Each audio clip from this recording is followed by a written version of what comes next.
संघर्ष कर रहे हैं वो पूरे देश में, तो उनका भी स्वागत कीजिए, ताली बजा के और खड़ा होकर आप लोग स्वागत कीजिए। तो और इस देश में अकेले चाहे बाबा साहब उठे, और मैं बार बार है उनको सत्ता पर कब्जा जमा, कॉलेज यूनिवर्सिटी तमाम जो पावर सेंटर्स है उनको उनका कब्जा है। और मैं जानता हूं रहा है राजनीति का, जब इस देश में गरीब एससी एसटी ओबीसी माइनॉरिटी के लोग राजनीति में आने लगे, फूले हैं, सैनी साहब है, और जब आने लगे, शिबू सोरेन आने लगे, तमाम मायावती आने लगी, तो इस देश में एक अफवाह फैलाया गया कि राजनीति का अपराधीकरण हो रहा है, जबकि राजनीति का पैसाकरण हो गया है और पैसे के बल पर सरकार बनती है, सरकार गिरती है। देखिए मसला एकदम साफ साफ है। दो रास्ते हैं आपके पास, या तो आप मजदूर बने रहिए या इस देश का हुक्मरान बनिए। और हुक्मरान बनने के लिए कोई निमंत्रण नहीं दिया जाता है, कोई न्योता नहीं दिया जाता है। मैं थोड़ा अपने समाज की आलोचना करूंगा, मैं वैसे करता नहीं हूं, मैं ये बात जानता हूं कि अपने ही लोगों की आलोचना करना, अपने ही लोगों को नीचे दिखाना, ये किसी समाज का स्वभाव नहीं है, ये पिछड़े समाज का स्वभाव है। लेकिन एक बात करनी पड़ेगी, हमारा जो सोशल एक्टिविज्म है, पॉलिटिकल एक्टिविज्म है, उसको मैं झेलता हूं। मैं एक पत्रकार के तौर पे इस देश के जितने एससी एसटी ओबीसी माइनॉरिटी के लोग हैं, चाहे वो किसी पार्टी में हो, किसी संगठन में हो, मैं सबसे मिलता जुलता रहता हूं। हम देखते हैं कि दुश्मन के बारे में बोलना तो दूर की बात है, लोग एक दूसरे के लिए तलवार खींच के बैठे हुए हैं। इसकी वजह यह है कि बहुजन समाज पिछड़ा हुआ समाज है और हम एक दूसरे की टांग खिंचाई करते हैं।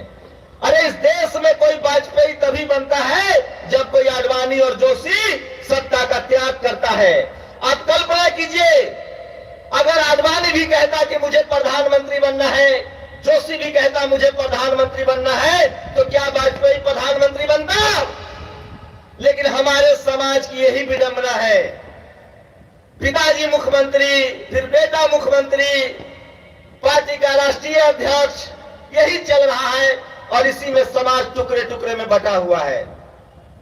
इसलिए हमें अपने सड़कों से नेता चुनना पड़ेगा, नया नेता चुनना पड़ेगा। रही बात सोशल एक्टिविस्टों की, तो उनकी भी एक समस्या है। हम सब तमाम तकलीफों से निकलते हैं, तमाम मजबूरियों से निकलते हैं, लेकिन हमें समझना पड़ेगा कि जगदेव बाबू ने कहा है कि पहली पीढ़ी मारी जाएगी, दूसरी पीढ़ी जेल जाएगी, तीसरी पीढ़ी सत्ता में आएगी। हम बहुत तकलीफ वाले लोग हैं, लेकिन हमारे अंदर धैर्य भी नहीं है। हम अपने अपने जिम्मेदारियों का निर्वहन करना चाहते हैं। मैं दावा करता हूं, वादा करता हूं, मैं पत्रकार था, पत्रकार हूं और पत्रकार ही रहूंगा। मेरी और कोई इच्छा नहीं है। हम सब लोगों को अपने अपने फील्ड में, आप सोचिए, हमारा सामाजिक संगठन नेता बनने की कोशिश करता है। हमें इन सब चीजों को समझना पड़ेगा।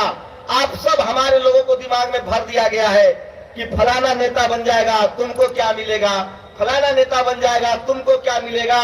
ये हमारे आने वाली नस्लों की लड़ाई है।